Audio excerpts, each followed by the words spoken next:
Hello, fellow nerds, and welcome to Our Nerdiest Thing. Today we are live with a very special guest, author Kristen Granata. Kristen is a teacher by day and a best-selling author by night. Known for writing emotional, contemporary, and new adult romance, she loves creating realistic characters who struggle through the darkest parts of life and come out stronger on the other side. Kristen is a self-proclaimed bitter cynic trapped in a hopeless romantic's body. Her inspirational stories make you laugh, make you think, make you ugly cry, and they will always live happily ever after. Kristen openly shares her mental health struggles with depression and anxiety with her readers. Her message is a beacon of hope to anyone who is suffering. You are not alone. She delicately weaves this theme into her writing, and her stories demonstrate the ability of love to heal after tragedy. Kristen was born and raised in New York. She now resides in New Jersey with her wife and two stepdaughters. When she's not teaching or writing, Kristen is reading, tripping over something, indulging in her messy love affair with popcorn, and forever singing along to the Greatest Showman soundtrack. Welcome to the podcast, Kristen. That's so Thank great. you This so is much. the greatest show. You That's so ironic that you need your intro song. That's right. I know, right? We could. When you said she's busy tripping, like I was like, didn't hear, I was like, wait a second. And then you're like over something. And I was like, okay, we're good. No, not the other kind of thing. All right. Yeah. I tripped over my dog and a trash can today, so I relate to that. I don't need anything to trip over. Yeah, I'm very graceful. Yeah, Are same. you graceful at all?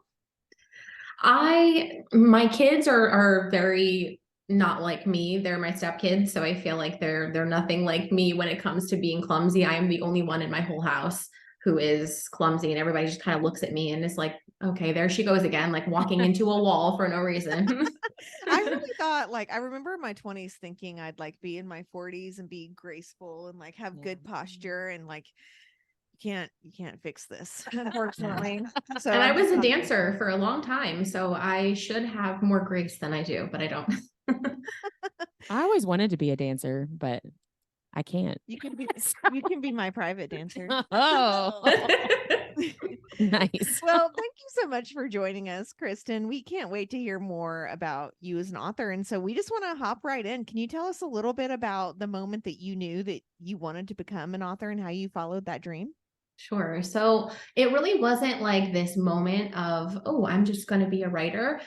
Like since I was a child, I used to have a really hard time sleeping. So at night, I would just be up literally for like 2 days at a clip, not being able to sleep. And I would just read.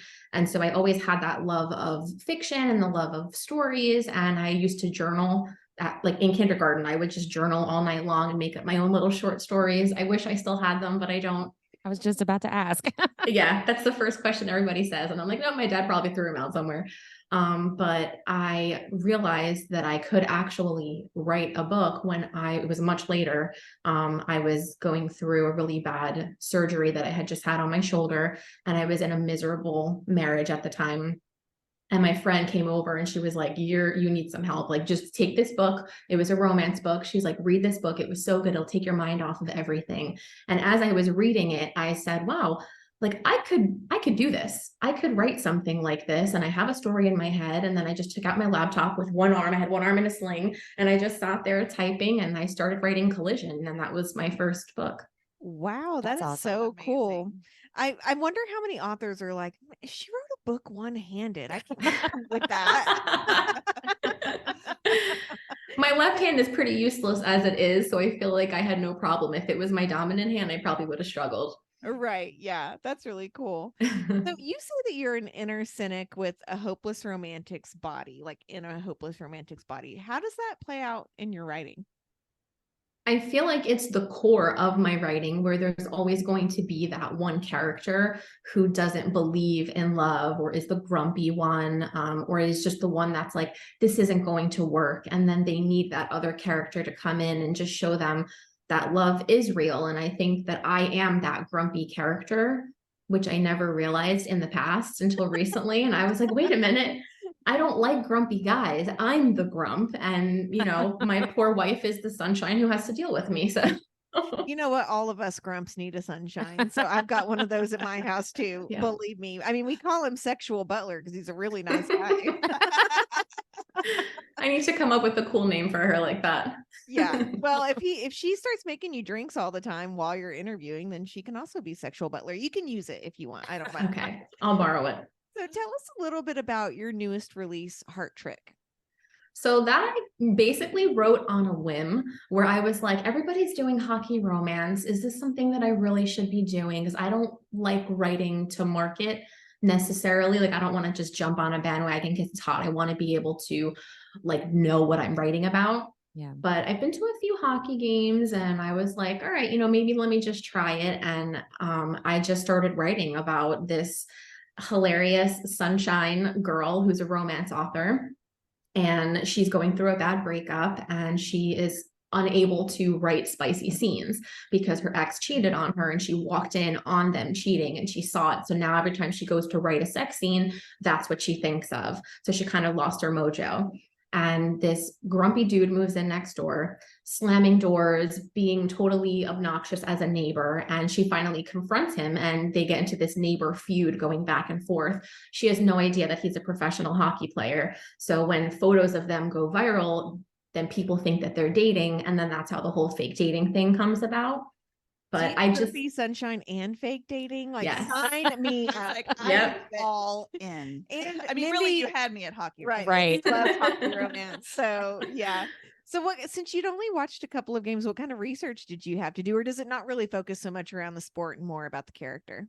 It's not, I mean, there are a few games and I did need to know certain things, but the guy that did all of my tattoos actually plays, not professional, but he plays hockey. And he was, as I was getting my tattoo work done, he was like, oh, you're writing a book about hockey, huh? And he's like, I play, I could give you some pointers. And it wound up being this thing where I would text him constantly questions of, well, what is this move called? And he actually is a goalie, which the character Trenton is a goalie in the book.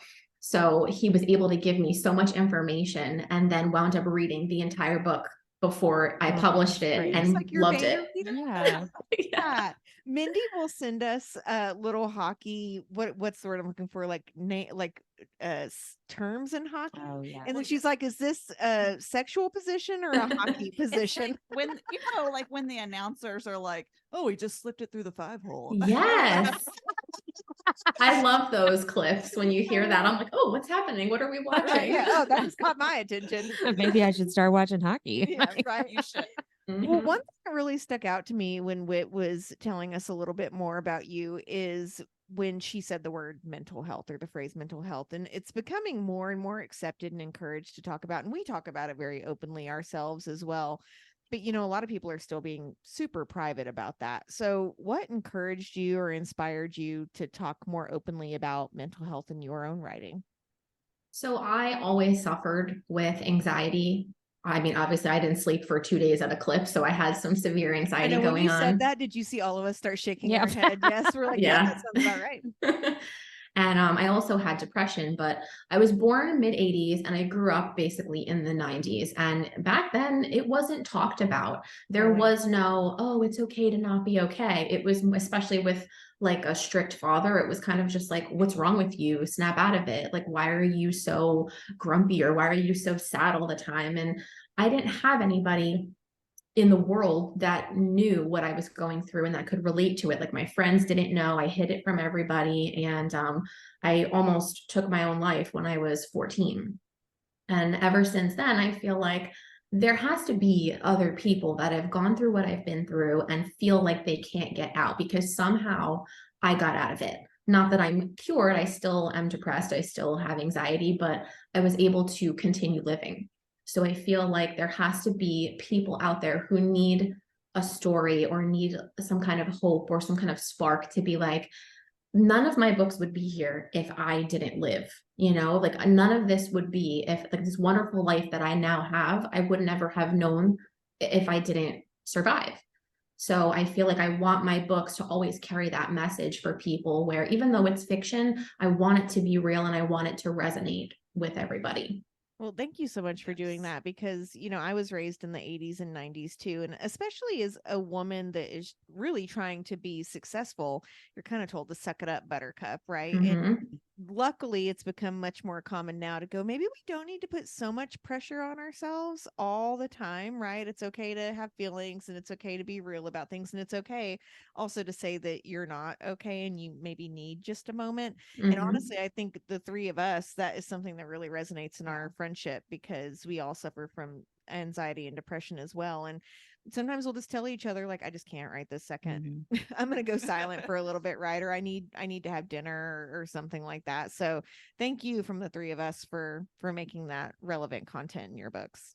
Good. I'm so glad, because I don't have friends that understand what I'm going through. And even though they're so kind to like say, okay, like I haven't responded to a text in 3 days, like they don't get mad at me about it, but I don't think they truly understand. So that's great that you guys have each other. Right. My favorite is like, well, just smile or go outside or get some exercise. And I'm like, fuck you, I'm doing all of those things. Like, just don't worry about it. maybe No. If I could do that, I would. maybe I'm gonna put my head under the blanket for 3 hours. Like, leave me alone and let me, or ask me if I'm okay. Right. So yeah, people that don't understand, it's chemical, right? You just fake your way through it forever, even though we've all really tried. Yeah. And sometimes there's no reason. Like they'll say, well, why? What happened? I'm like, literally nothing. I woke up like this. Life happened. A chemical imbalance in my brain happened. Well, and even now, taking medication for it is it's a lot less taboo, even on medication. Like, and now I'll get people saying to me, well, just take some meds, take your meds. Why are you off your meds or whatever? And I'm like, well, fuck you, because yes, I'm on meds and I'm struggling right now. Like, it just turn it off. Like, it doesn't just go away. It's not a magic. You can help me understand, because I started on meds early in our friendship, and I remember I came to you one day and I was like, I'm having like a really bad week, and she goes, well, this is going to help you 80% of the time. And that was really eye-opening for me, because like, also I think people expect it to be like a instant fix and a band-aid, and it helps, but not every single day, and that's okay. Yeah. Well, moving on from that little bit of a low point topic. I always bring the conversation down. It's fine. No, but you know what? No, it's important. It's important. But we're gonna bring things up a little bit, and we're gonna go into our nerdy and dirty speed round. And so what this is I'm just gonna shoot out it's a phrase or question, and I need your response quick as a whip, like right on it. Okay. My armpits are sweaty. I'm ready. Let's go. I know. No pressure, Kristen. Tell somebody who has anxiety to make a decision. Right. Like, I do the same thing. Tell us now. Do it. Do it. Do the best you can. So, okay, here we go. The last song you listened to. It was a Taylor Swift song, probably Sparks Fly, because I love that song. That's our Swiftie right there. Nice. What fictional character do you have a crush on? Does it have to be not my own? My own? Does it matter? Either. Yeah, any character. I always go to Maddox from Boys of Brayshaw. I don't know if you guys have read that. I'm obsessed with him, and I don't know what it is. If it's mine, it's going to be TJ. He's my answer for everything. So, a book series you always recommend. A series. I just finished a series from Penelope Black. It's like a Why Choose mafia romance series. I love Why Choose. I want to say something about 5 families. I think it's called the 5 Families series. It was really good. Okay. We'll have to check that one out for sure. What TV series should everyone watch? Friends. Yes. Oh yeah. A book character you'd get nerdy and dirty with. Same from above. The same too. TJ for sure. Maddox definitely. A food that you refuse to eat. Like liver. Ooh, yeah. Ooh, yeah. That's a good answer. That feels like universal unless you're like 85. Right?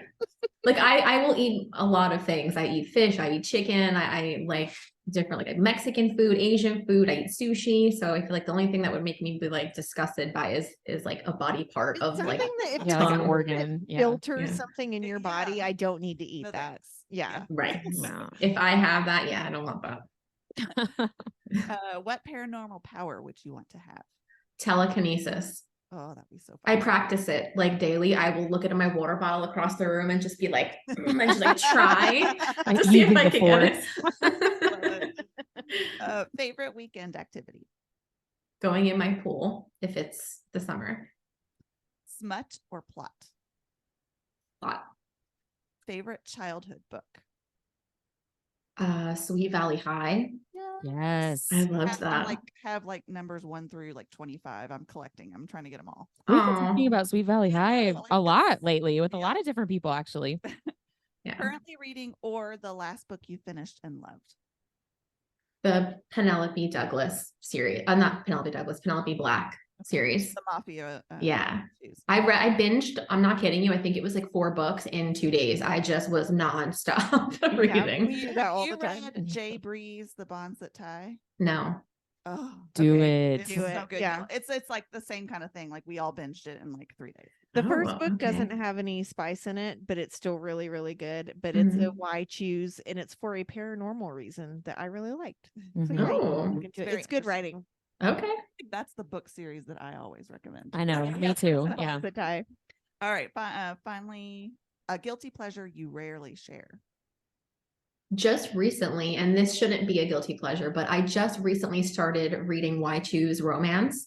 And I'm very in real life, I'm very prudish and I call myself vanilla. I'm just not what I write about in my books, which is hilarious. But I recently started reading all of these taboo books, a lot of Sarah Kate, where it's the boyfriend and the boyfriend's dad at the same time. It's stuff that my wife looked at me and was like, what are you reading? Are you trying to tell me something? On in the car on your audiobook when your kids are in the car. Well, right. I have to ask, have you found any good sapphic Why Choose literature? I haven't, and I also haven't really looked because right now I'm writing a female male Why Choose, and I don't want to be influenced by anything else. And well, maybe we'll read yours first. Then. Yeah, that would be exciting. All right, so moving on to the next segment, it's called 3 Tough Questions, and these are all kind of writing related or related to your being an author. The first one is a scene you edited out but really, really wish you could have kept in. So in one of my most recent books, Bring Me Back, I had this plan in my head where I was going to put a girl that I knew in my real life as a character in the book and kill her off in this horrifically violent way because I was feeling. I take it you don't like this person. I was going through a time. You don't sound very vanilla, Kristen. I'm just gonna put that out there. No, there's a dark side in there. And I, for a while I was plotting out the book and I started writing and I was like, okay, I knew exactly she was going to die in this horrible way. It was going to be this whole fight scene where she gets choked out and dies. And then I realized halfway through, I'm like, I can't immortalize this anger in this book. I can't give this power to this person. For what? Because then she gets all the glory. Not that she would have known, but I would know. And I'm like, I don't want to carry that with me everywhere I go with this book. So I had to scrap it and change it. And I'm happy that I did that because that was a growing moment. I was about to say, you sound like a much bigger grown up than I was. That's very mature and healthy way of approaching that. Because I would have been like, I'm going to write 10 scenes and she's going to die 10 different ways. Bitch, die. Yeah. Therapy helps. We're not published authors. I don't know. There might be a market for that. Yeah, maybe. Yeah. Choose your own adventure. Kill the bitch you hate. Oh my God, let's do it. I love that. Okay, next question. A super specific detail about one of your characters that doesn't really affect your story or your plot at all, but makes you love them. So I don't think it's specific to one character per se, but it's just the quality of all of the male characters in my books where they are super attentive to when the heroine is feeling anxious about something, whether she's picking her thumb, because I do that all the time, where I'm just picking my skin or I chew my cheek. Behind the mic right here. Yeah. I made myself bleed about an hour ago. So here we are. But I feel when they notice something that nobody else would notice, and they come over to her and just like rub her back. Just something so small of like, hey, like what's going on, without actually saying it like that. I love that. I love that too. I finally trained my husband to like know my, like, no, seriously, like to know my ticks and to know when, like, right. I'm not saying anything, but I definitely am not 100% present. So yeah, my wife is very observant when it comes to me. And when we had first met, that was like something I noticed right away about her, where it was like she would notice the weirdest things, and I'm like, why are you watching me so intently? Like, See, when it's not in a book. He notices, but then he'll come over and I'll be like, don't touch me. He really can't win when I'm having a bad day. Poor guy. But then we call him the sexual butler and everything's fine. Yeah. And I made him a drink tonight. So that's fine. Right. Okay. What writing ritual do you have that may be different from other authors? I think because I'm a full-time teacher on top of this, my writing rituals don't look a lot like anybody else's. Like, I don't have an office, I don't have a desk. A lot of the times I'm either writing in my classroom, where I like lock my door and I shut off all my lights before school starts, and I'm like, don't disturb me.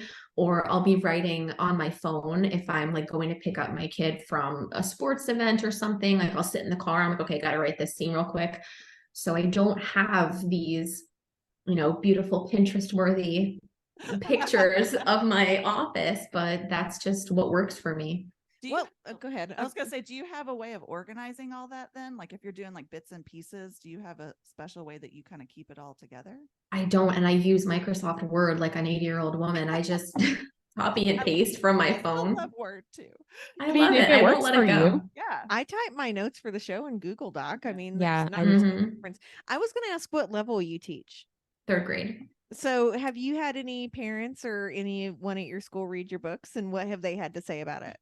They all, thank God, love my books. They get excited when they hear, oh my God, you write. And it's like back to school night is a little nerve-wracking for me, because there'll be that one person that's like, I heard you were an author. And now there's a sea of parents looking at me, and I'm like, I got to tell them what I write now. So I just say, I'm on Amazon if you want to Google me. And then I just leave it at that. Let them all figure it out on their own.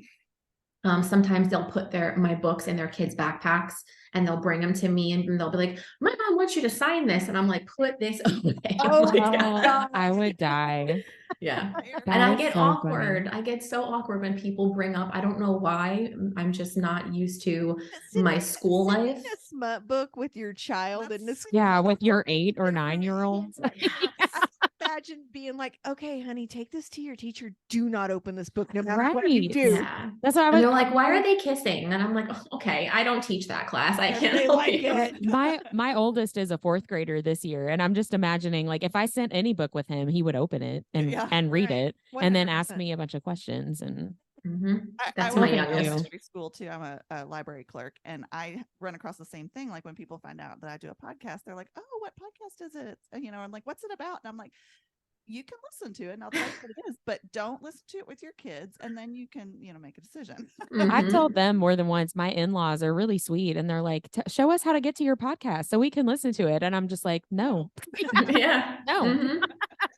You can't. So Whitney's dad couldn't figure out why he couldn't download it, and it was because he had explicit safety things on his. he had the parental controls on. That's perfect. I love that.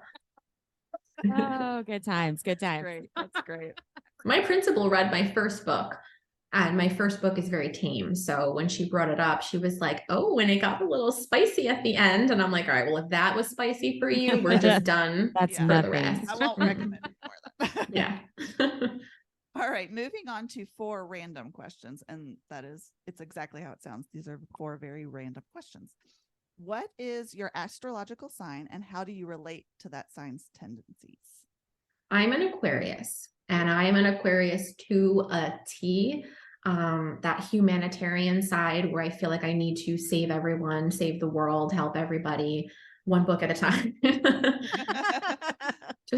I am very like a loner. I'm that weirdo where people are like, who says that? Why would you just think that? And I'm like, I don't know. It was a random thought that I had. Like, I'm very misunderstood by pretty much everybody, I think.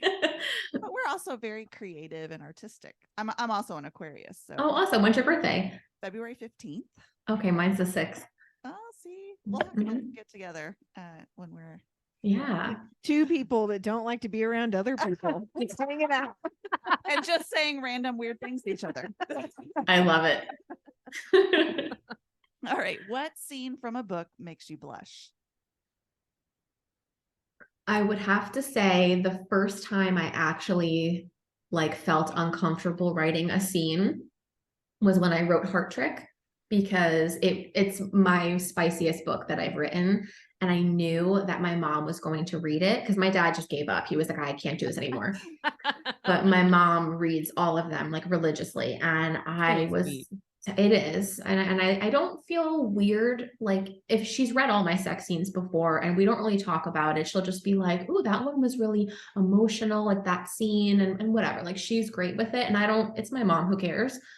But the last one, I feel like there's a scene where he's making her gag and she's enjoying it. And I'm like, there's no way my mom can read this. And she absolutely cannot. And I texted her and I'm like, do not read this book, because she'll buy them in stacks and hand them out to her mail woman. She'll go down the block. She hands them out everywhere. Aww. Yeah. So I'm like, just please don't read it. Book where he makes her gag. Even my wife, she was reading it and she looked at me and she was like, you can't give this to your mother. She's like, who are you? What is this? I'm like, I don't know. I warned you. Sorry. I got inspired. What can I say? It's what the readers want. I have to give it to them. All right. So have you ever seen a ghost or had any kind of paranormal experience? No. And I think because I'm so closed off to the idea of it, because I would have to burn my house down and move. That's how I am too. We joke all the time. So I'm pretty sure my house is haunted. And I know it was the gentleman that lived here before us. And Whitney's always like, I don't want to do this here. Yes, I would be the same. Tell me stuff like this. He's never messed with you. Because he knows. I He knows can't come back better. here. Yeah. Even if it was my grandmother or my grandfather, I would be like, just don't. I don't want to see you anymore. No, thank you. To be honest, that's what you say. You say, stop it. Mm-hmm. Works sometimes. Okay. I don't want to hear more about that. She said, I don't want to hear more.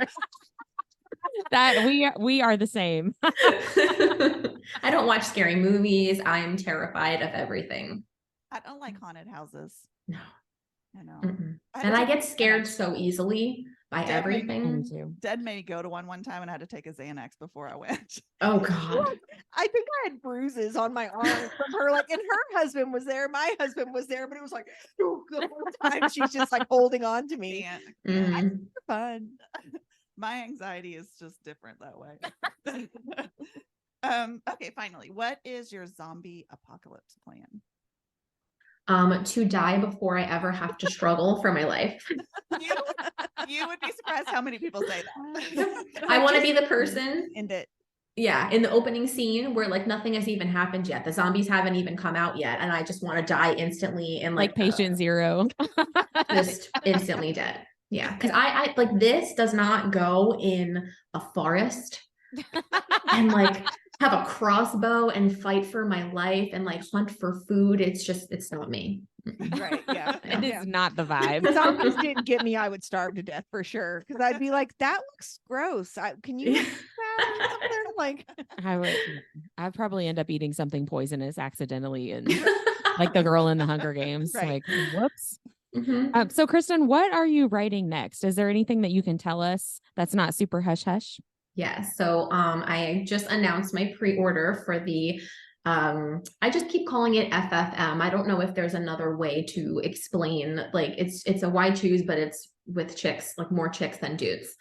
And it's called I found out something the other day. There's an audiobook narrator, and I'll send you her thing, and she explains when you put it in order what it means. So if you put the M, if it's two FFs and then the M, it means that the man sleeps with both, but then he is straight, from what I understand. Yes. Okay. That makes sense. She calls it sword crossing, which I find super duper funny. And so she was talking about unless the M's are together, their swords don't cross. And I was like, that's a really good way to explain that. Yeah. And then that's why I have together, they would be intimately involved, right? Right. Yes. That's why I put the two F's together. So I haven't come out with the blurb yet, but it goes along with one of the hockey players that you encountered in Heart Trick.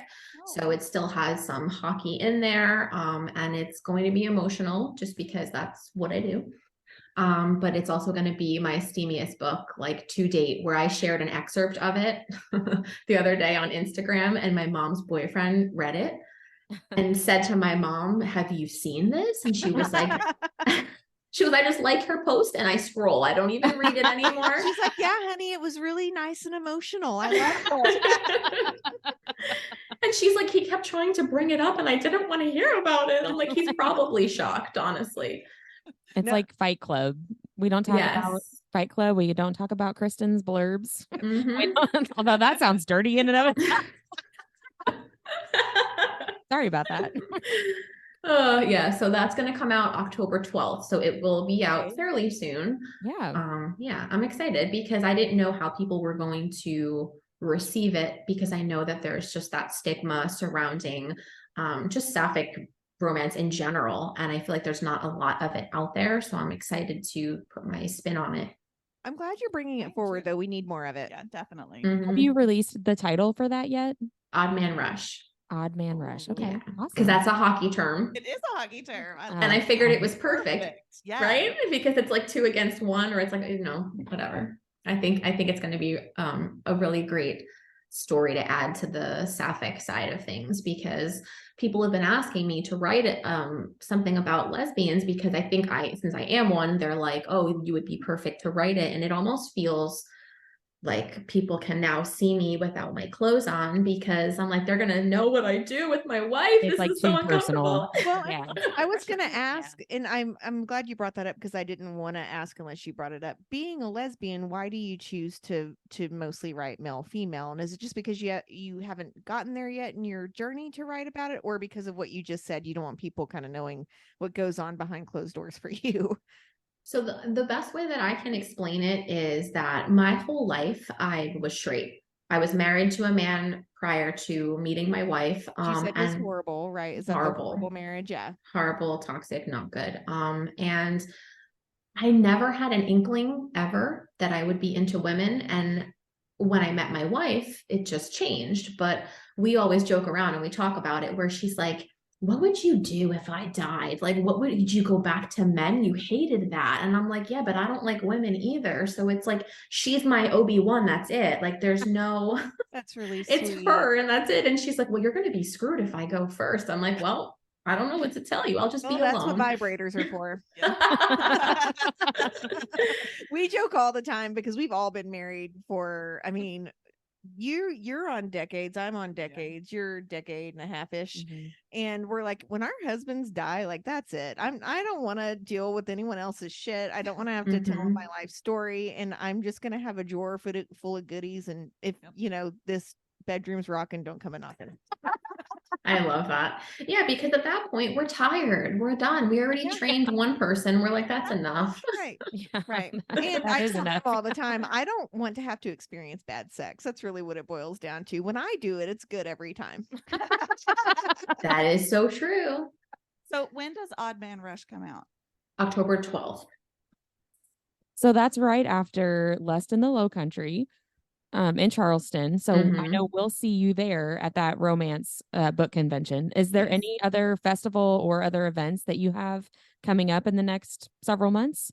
Yeah, actually, I'll be in Vegas in October as well, at the end of the month, for Love in Vegas. Okay. So the book will be out by that time. I was trying so hard to like rush it and try to get it before the Charleston signing. And then I was like, I don't want to rush it and then stress out my editor. And I'm like, unfortunately, it just won't work out that way. Yeah. So where can we buy your books? Where would you prefer us buy your books? I'm exclusive with Amazon. All my books are on Kindle Unlimited. All my paperbacks are on Amazon. So unless people want signed copies, and then I have like a form for that on my website. But yeah, everything's on Amazon. And will you have plenty of copies of your whole work at Less Than the Low Country? I will. I'm going to have everything. I just don't know. This is my first book signing ever. It's going to be so much fun. I've never been to one as a reader. I've never been to one as an author. So the anxiety is like just talking about it. I'm getting sweaty. Okay, it'll be fun. Here's what we'll do, Kristen, like no joke. When we did Imaginarium Book Festival, we the nights leading up to it, we would get a few authors together and have dinner and have cocktails and stuff. And Elle Mitchell, it's her first signing too. She's someone right when we started the podcast, we started ARC reading for, and she's amazing. And we were pretty much like, we're going to stab her in the side if she didn't sign up for this. I'm like, you have to sign up for this. So I think you guys, like, we should get you all together and like have drinks and, get some of the pressure off. Cause they're really, really fun. It will. I'm excited. I know it's going to be fun. It's just always how anxiety is. Like, it's like, what if something goes wrong? What if I look dumb because I don't know what I'm doing? What if nobody comes to my table? Like, it's all those scary. I was going to say, you'll have at least 3 visitors at your table. So. We'll hype you up. Yeah. Okay. Thank you. So where can we find you online? I'm always hardcore on Instagram and I'm always on TikTok. I have a Facebook, but I can't stand Facebook. My dad is there, so I try not to like post a lot of stuff there. I get that. Yeah. And what is your Instagram and TikTok handle? Oh, I guess I should have given you that. It's Instagram is Kristen _ Granata, and then TikTok is just Kristen Granata. Okay. And we wanted to ask you about your own nerdy things, since this is our nerdiest thing, right? What fandoms are you a part of? Or what other nerdy things do you love besides obviously books, reading, and writing? Are there any other fandoms? I don't do fandoms. I wish I did. Like, I think that would be my fandom, is wishing I had a fandom to be a part of. The fandom for fandoms. Yeah. But I'm like that weird person that just knows random facts that mean nothing in life and don't serve a purpose. I think being a teacher, I have to be able to answer all these random questions that the kids ask me. So people will be like, oh, I wonder, blah, blah, blah. And I'll be like, well, actually, just like Jeopardy kind of things. Yeah. Like, not smart stuff, like things like you would think, oh, you're a teacher, you must be like a genius. And it's like, it's just useless information, all of it. It's useful to someone. Yeah. Someone out there. Yeah. Somebody will need it. I was going to say it's useful in those conversations, at least. Yeah, that's true. So we wanted to end our interview the same way that we end our podcast episodes, where we share our nerdiest thing of the week. And a lot of times it's book related, but it doesn't have to be. It can be anything that you just really got excited about or nerded out about. So we would love to hear what your nerdiest thing of the week is. This week, I was so excited to have this podcast with you guys, because when you sent me the email with all the questions and I got to see like how cool the questions were, they weren't just the generic, not that there's anything wrong with generic questions. I have to talk about my books, but I liked all the fun stuff. And like the zombie apocalypse question, I was like, yes, it's my time to be weird. I can't wait. We're not going to do this if we can't be weird. Right. So we're with you. And that's what we say. We're like, authors can interview with anyone, but we want people to listen to learn really more about you as a person as well as your books. Right. So that like makes my day. I know, me too. Yeah. I was super excited. I was pumped about it. Well, thank you so much for being here, Kristen. It's been great to talk to you. We're excited to get to see you in person and talk to you in person. And I'll message you and we'll get a dinner or drinks for that Friday night that we're in Charleston. Yes, please. I would love that. We'll let loose a little bit. It'll be great. It'll be really fun. Okay. Well, thank you so much. Thank you. I'm so excited that you guys had me on here. Yeah, we're happy that you were here. We're excited to get to talk to you. So thank you so much. We'll see you soon. Okay. Bye, Have a good Kristen. night. Bye. Good night.